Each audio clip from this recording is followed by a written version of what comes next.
Assalamualaikum warahmatullahi wabarakatuh. Perkenalkan, nama saya Ahmad Andika Kurniawan dari 11 MIPA 7 kelompok 5 yang akan mempraktekkan khotbah.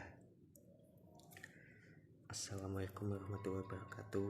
Inna alhamdulillahi nahmaduhu wa nasta'inuhu wa nastaghfiruhu wa na'udzubillahi min syururi anfusina wa min sayyiati a'malina min yahdihillahu muzillaha wa min yudlil fala hadiya asyhadu alla ilaha illallah wa asyhadu anna muhammadar rasulullah. Allahumma sholli ala Muhammad wa ala ali sayyidina Muhammad.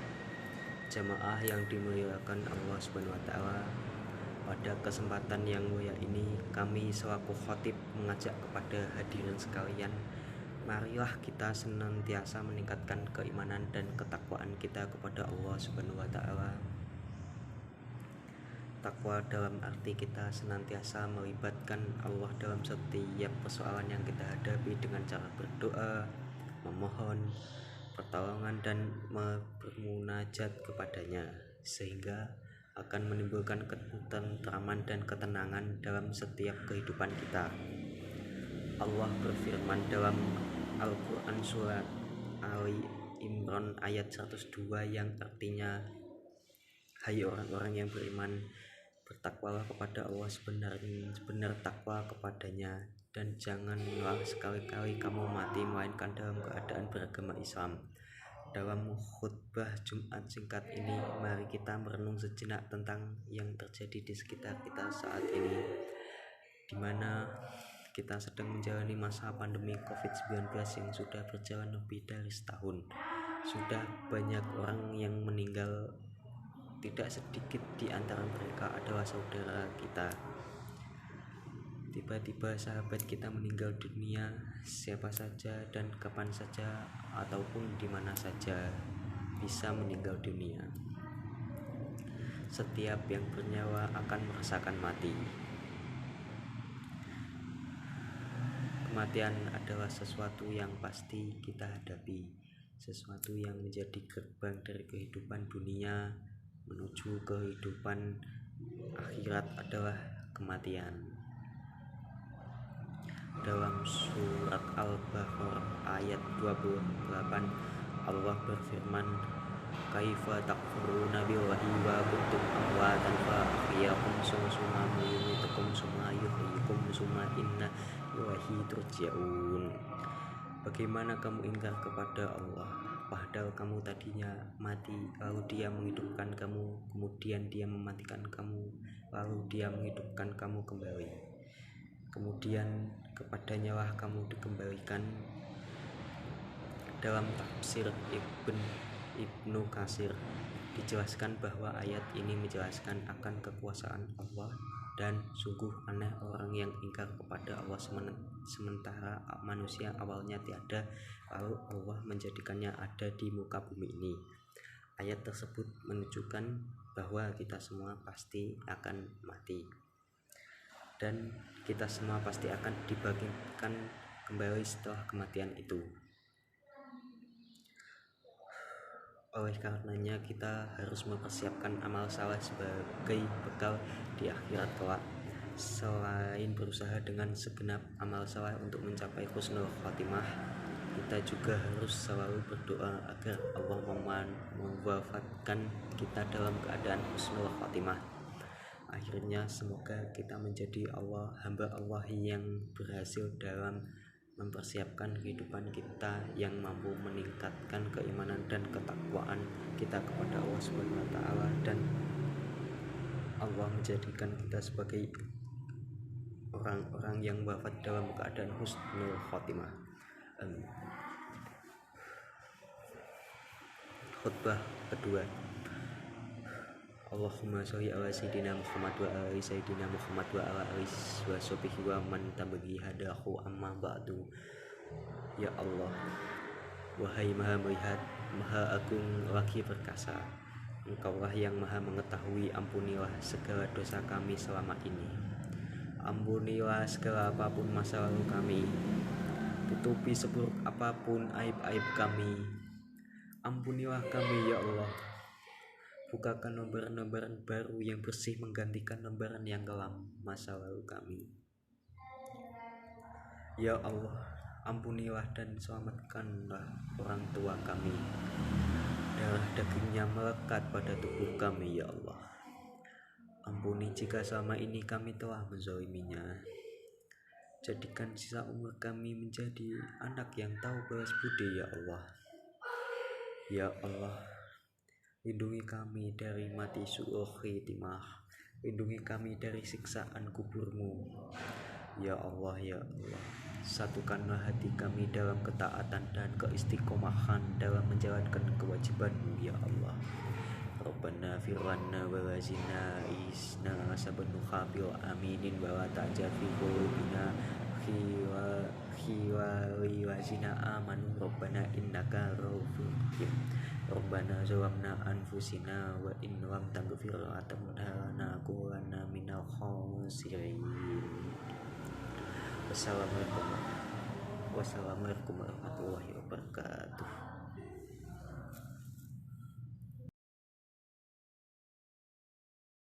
Dalam hadis yang diriwayatkan oleh Imam Muslim dalam kitab Sahih Muslim, diceritakan tentang suatu perkara yang akan terjadi pada hari akhir di hadapan Allah.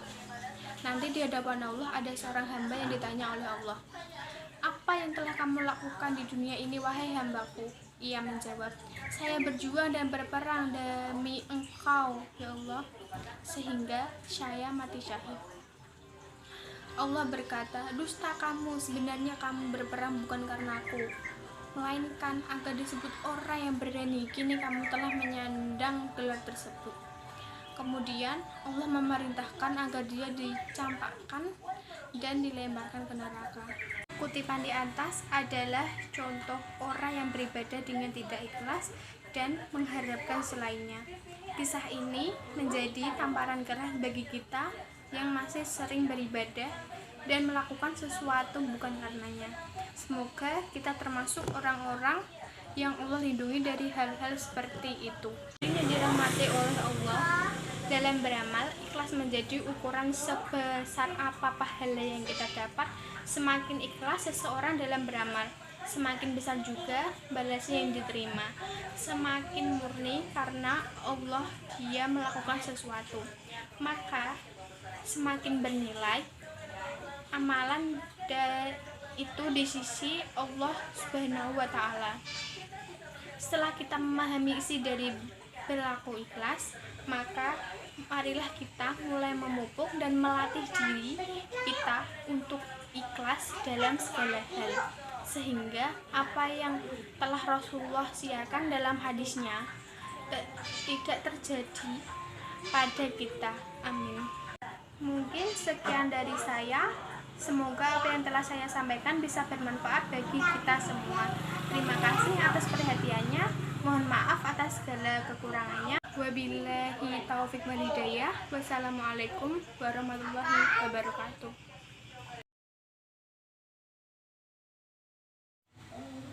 Assalamualaikum warahmatullahi wabarakatuh.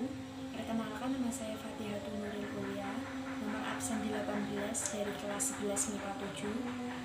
Di sini saya akan membuat video dakwah yang bertema ikhlas. Bismillahirrahmanirrahim. Assalamualaikum warahmatullahi wabarakatuh. Alhamdulillahirabbil alamin. Wabihi nasta'in wa ala umuri dunya waddin wa ala alihi wa sahbihi ajma'in. Amma ba'du. Pertama-tama, mari kita panjatkan puji syukur kita kepada Allah Subhanahu wa Ta'ala yang masih memberi kita nikmat yang banyak, sehingga dengan nikmat-nikmat itu kita masih bisa melaksanakan perintahnya dengan baik. Sholawat serta salam semoga selalu tercurahkan, limpahkan kepada junjungan kita, yakni Nabi kita, Nabi Muhammad SAW, yang dengan perjuangan beliau dan para sahabatnya kita bisa merasakan manisnya iman dan indahnya Islam. Tak lupa kepada keluarganya, para sahabatnya, dan juga para pengikutnya hingga akhir zaman kelak. Amin ya robbal alamin. Hadirin yang dirahmati oleh Allah, pada kesempatan yang berbahagia ini saya akan menyampaikan kultum tentang ikhlas. Mungkin semua orang tahu apa yang namanya ikhlas. Sering orang yang mengartikan ikhlas dengan melakukan sesuatu tanpa mengharap imbalan apa-apa. Dalam agama kita, ikhlas adalah melakukan sesuatu karena Allah Subhanahu wa Ta'ala. Ikhlas sendiri mempunyai terdapat dalam praktek-praktek kehidupan kita sehari-hari. Contohnya, ikhlas dalam bekerja, ikhlas dalam beramal, ikhlas dalam mengajar, dan ikhlas dalam perbuatan ibadah, dan juga lain-lain. Nah, contoh apabila kita masukkan dalam konteks ibadah, maka ikhlas berarti melakukan ibadah karena Allah Subhanahu wa Ta'ala, bukan yang lain. Bukan karena ingin dipuji, bukan karena ingin terlihat soleh, tapi benar-benar semata-mata hanya karena Allah. Allah beriman dalam surat Al-Anbiya ayat 5 yang artinya, tidaklah mereka diperintahkan kecuali untuk mengikhlaskan agama untuknya. Ayat di atas menerangkan pada kita untuk berperilaku ikhlas dalam beragama. Agama apabila tidak dilandasi dengan ikhlas dan kejujuran akan runyam dan seolah tak bijaksana. Orang sibuk memikirkan kepentingan diri sendiri tanpa sedikit pun menempatkan agama dalam prioritas hidupnya.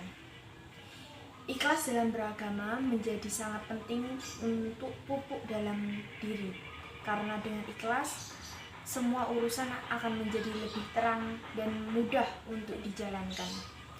Ikhlas juga menjadi penting untuk dipraktekkan karena setiap amalan yang kita lakukan tidak sah di mata Allah apabila tidak tanpanya. Bismillahirrahmanirrahim. Assalamualaikum warahmatullahi wabarakatuh. Alhamdulillahirabbil alamin wa bihi nasta'inu ala umri dunya wa din wa ala alihi washabihi ajmain, amma ba'du. Pertama-tama, marilah kita panjatkan puji dan syukur kepada Allah SWT yang masih memberi kita nikmat yang banyak, sehingga dengan nikmat-nikmat itu kita masih bisa melaksanakan perintahnya dengan baik. Salawat serta salam semoga selalu tercurah limpahkan kepada junjungan kita, yakni Nabi kita, Nabi Muhammad SAW, yang dengan perjuangan beliau dan para sahabatnya, kita bisa merasakan manisnya iman dan indahnya Islam. Tidak lupa kepada keluarganya, para sahabatnya, dan juga para pengikutnya hingga akhir zaman kelak. Amin ya rabbal alamin.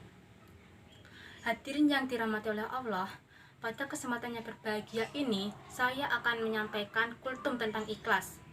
Mungkin semua orang telah tahu apa yang namanya ikhlas. Sering orang mengartikan ikhlas dengan melakukan sesuatu tanpa mengharap imbalan apa-apa.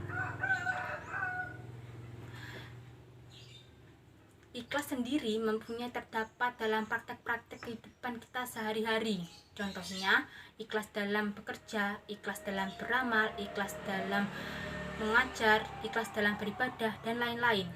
Nah, contohnya apabila kita masukkan dalam konteks ibadah, maka ikhlas berarti melakukan ibadah karena Allah SWT, bukan yang lain. Bukan karena ingin dipuji, bukan karena ingin terlihat soleh, tapi benar-benar semata-mata hanya karena Allah. Allah berfirman dalam surat Al-Bayyinah ayat 5 yang artinya, tidaklah mereka diperintahkan kecuali untuk mengikhlaskan agama untuknya. Ayat tersebut menerangkan pada kita tentang berlaku ikhlas dalam beragama. Agama apabila tidak dilandasi dengan ikhlas dan kejujuran akan runyam dan seolah tak berbekas. Orang sibuk memikirkan kepentingan diri sendiri tanpa sedikit pun menempatkan agama dalam prioritas hidupnya. Ikhlas dalam beragama menjadi sangat penting untuk pupuk dalam diri, karena dengan ikhlas semua urusan akan menjadi lebih terang dan mudah untuk dijalankan. Ikhlas juga menjadi penting untuk diperhatikan karena setiap amalan yang kita lakukan tidak sah di mata Allah apabila tidak tanpanya. Dalam hadis yang diriwayatkan oleh Imam Muslim dalam kitab Sahih Muslim, diceritakan tentang suatu perkara yang akan terjadi nanti di hari akhir di hadapan Allah. Nanti di hadapan Allah akan ada seorang hamba ditanya oleh Allah, "Apa yang telah kamu lakukan di dunia, wahai hambaku?" Yang menjawab, "Saya berperang dan berjuang demi Engkau ya Allah, sehingga saya mati syahid." Allah berkata, "Dusta kamu, sebenarnya kamu berperang bukan karenaku, melainkan agar disebut orang yang berani. Kini kamu telah menyandang gelar tersebut." Kemudian Allah memerintahkan agar dia dicampakkan dan dilempar ke neraka. Kutipan tersebut adalah contoh orang yang beribadah dengan tidak ikhlas dan mengharapkan selainnya. Kisah ini menjadi tamparan keras bagi kita semua yang masih sering beribadah atau melakukan sesuatu bukan karenanya. Semoga kita semua termasuk orang-orang yang dilindungi oleh Allah dari hal-hal seperti itu. Amin. Hadirin yang dirahmati oleh Allah, dalam beramal, ikhlas menjadi ukuran seberapa besar pahala yang kita dapat. Semakin ikhlas seseorang dalam beramal, semakin besar juga balasannya yang diberikan oleh Allah. Semakin murni karena Allah dia melakukan sesuatu, maka semakin bernilai pula amalan itu di sisi Allah. Setelah kita memahami isi dari berlaku ikhlas, mari kita semua mulai memupuk dan melatih diri kita untuk ikhlas dalam segala hal, sehingga apa yang telah Rasulullah siratkan dalam hadisnya tidak terjadi pada kita. Amin. Mungkin sekian dari saya. Semoga apa yang telah saya sampaikan bisa bermanfaat bagi kita semua. Terima kasih atas perhatiannya. Semoga semuanya bermanfaat yang telah saya sampaikan. Dan mohon maaf atas segala kekurangannya. Wabillahi taufiq wal hidayah. Wassalamualaikum warahmatullahi wabarakatuh.